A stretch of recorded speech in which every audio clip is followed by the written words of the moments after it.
नमस्कार, जय हिंद। मैं मोहन पाठक और बात करेंगे यूजीसी चेयरपर्सन जो नए नए बने हैं। आईएएस अधिकारी रहे थे और अब यूजीसी के चेयरपर्सन बन चुके हैं, जिनका नाम है विनीत जोशी। इनके बारे में डिटेल से चर्चा करेंगे व्यक्ति विशेष के तौर पर, क्योंकि ये हमारे लिए महत्वपूर्ण हो जाते हैं। बात करेंगे higher education department secretary Vineet Joshi को यूनिवर्सिटी ग्रांट कमीशन का एडिशनल चार्ज दिया गया। अब ये यूजीसी के चेयरपर्सन होंगे।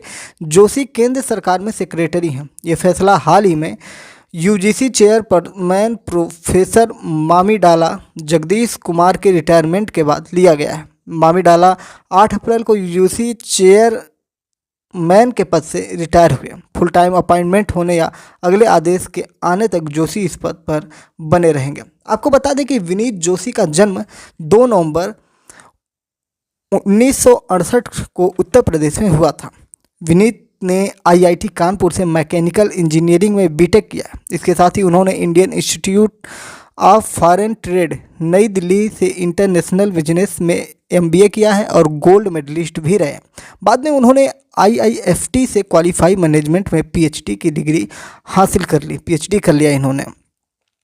इनके करियर की अगर शुरुआत की हम बात करें तो मणिपुर कैडर 1992 बैच के आईएएस रहे हैं। 1999 में स्पोर्ट्स मिनिस्ट्री में सेक्रेटरी रहे।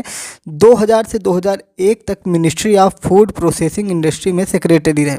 फरवरी 2010 से नवंबर 2014 तक सीबीएसई के अध्यक्ष रहे। दिसंबर 2019 से नवंबर 2020 तक नेशनल टेस्टिंग एजेंसी के डायरेक्टर रहे। 2022 में दोबारा सीबीएसई अध्यक्ष बने। 2023 से 2024 तक मणिपुर सरकार में सेक्रेटरी रहे। जनवरी 2025 से शिक्षा मंत्रालय में हायर एजुकेशन सेक्रेटरी रहे। फरवरी 2010 से नवंबर 2014 तक उनके लीडरशिप में बोर्ड ने कई इनोवेशन किए हैं, जिनमें सतत और व्यापक मूल्यांकन, जिसे हम CCE कहते हैं। This is a very important topic. सतत और व्यापक मूल्यांकन, जब आप साइकोलॉजी पढ़ते हैं, जब टीचिंग मेथड पढ़ते हैं, टीचर्स या टीचिंग एग्जाम की तैयारी करते हैं, तो वहाँ आपको CCE की अवधारणा पता चलती है, जिसमें सतत और व्यापक मूल्यांकन, यानी कि अगर कोई कोर्स चल रहा है, मान लीजिए बच्चा पढ़ रहा है, मान लीजिए 5वीं कक्षा में है, तो उसके सतत व्यापक मूल्यांकन का मतलब होता है कि उसके हर दिन, हर रोज़, हर महीने, हर हफ्ते पूरा मूल्यांकन उसका चलता रहता है और जिसका डेटा एक तरह से उसका रखा रहता है, जिसके आधार पर उसको व्यवस्थाएं दी जाती हैं। विनीत जोशी कई बड़े फैसले भी कर चुके हैं। अच्छा, इन्होंने CCE प्रणाली की शुरुआत की थी और 2023 में मणिपुर हिंसा के समय मणिपुर सरकार में चीफ सेक्रेटरी के पद पर थे और फिर इन्होंने देश में बड़े बड़े फैसले लिए हैं। जैसे NTA में डायरेक्टर रहते हुए इन्होंने NEET JEE mains entrance exam में सुधार लागू किए। UGC नेट एंट्रेंस एग्जाम में सुधार लागू किए। CBSE बोर्ड परीक्षा में ट्रांसपेरेंसी बढ़ाई। सतत और व्यापक मूल्यांकन CCE प्रक्रिया को आसान भी बनाया। ये तो रहे UGC के चेयरमैन बने, लेकिन अब UGC chairman M Jagdish Kumar की बात कर लेते हैं, जिनकी जगह पर ये आए, क्योंकि जगदीश कुमार रिटायर हुए, जगह खाली हुई, तब ये बने। Mamidala Jagadish Kumar University grant Commission यानी कि UGC चेयरमैन के पद से रिटायर हो चुके हैं। उन्होंने फरवरी 2022 में ये पद संभाला था। वो भारत सरकार के संस्कृति मंत्रालय के अंतर्गत राष्ट्रीय विज्ञान संग्रहालय परिषद की गवर्निंग बॉडी के अध्यक्ष रहे। इसके अलावा राष्ट्रीय मूल्यांकन एवं प्रत्यायन परिषद, जिसे हम NAAC कहते हैं, कि सामान्य परिषद के अध्यक्ष रहे। वे विश्वविद्यालय अनुदान आयोग और भारतीय दूरसंचार विनियामक प्राधिकरण के सदस्य भी रहे।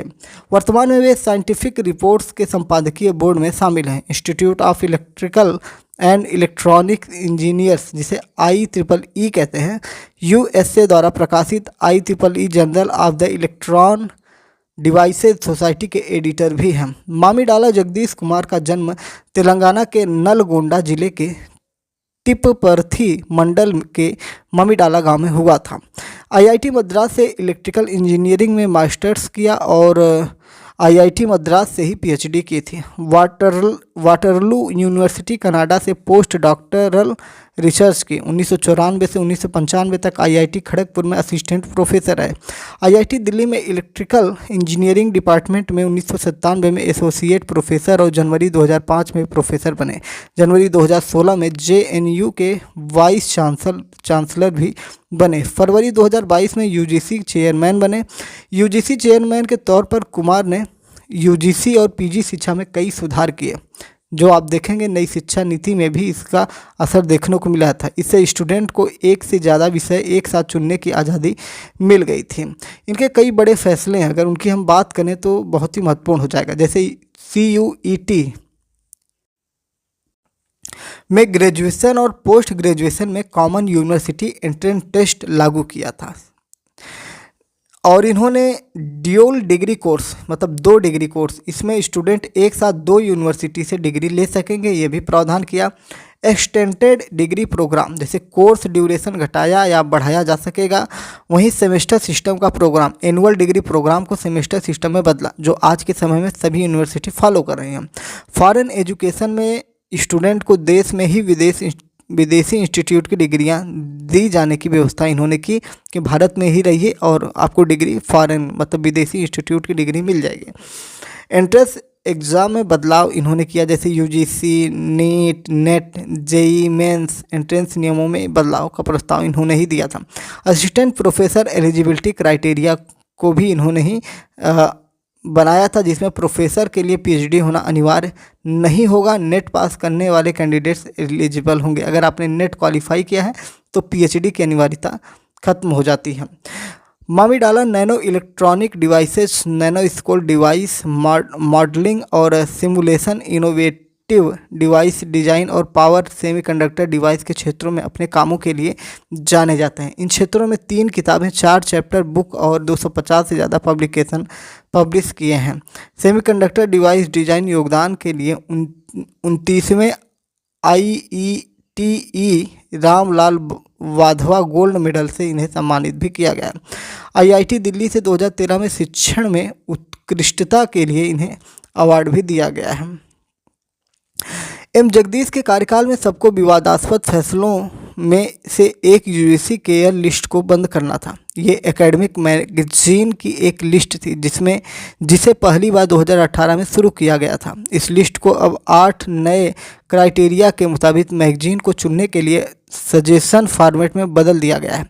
इसके साथ ही जनवरी 2016 में जेएनयू वीसी के रूप में उनकी नियुक्ति के तुरंत बाद कुमार को एक बड़े विवाद का सामना करना पड़ा, जब छात्रों ने संसद हमले के दोषी अफजल गुरु की फांसी के खिलाफ एक कार्यक्रम आयोजित किया। 2016 अक्टूबर में अखिल भारतीय विद्यार्थी परिषद ABVP के सदस्यों के साथ विवाद के बाद जेएनयू छात्र नजीब अहमद लापता हुआ।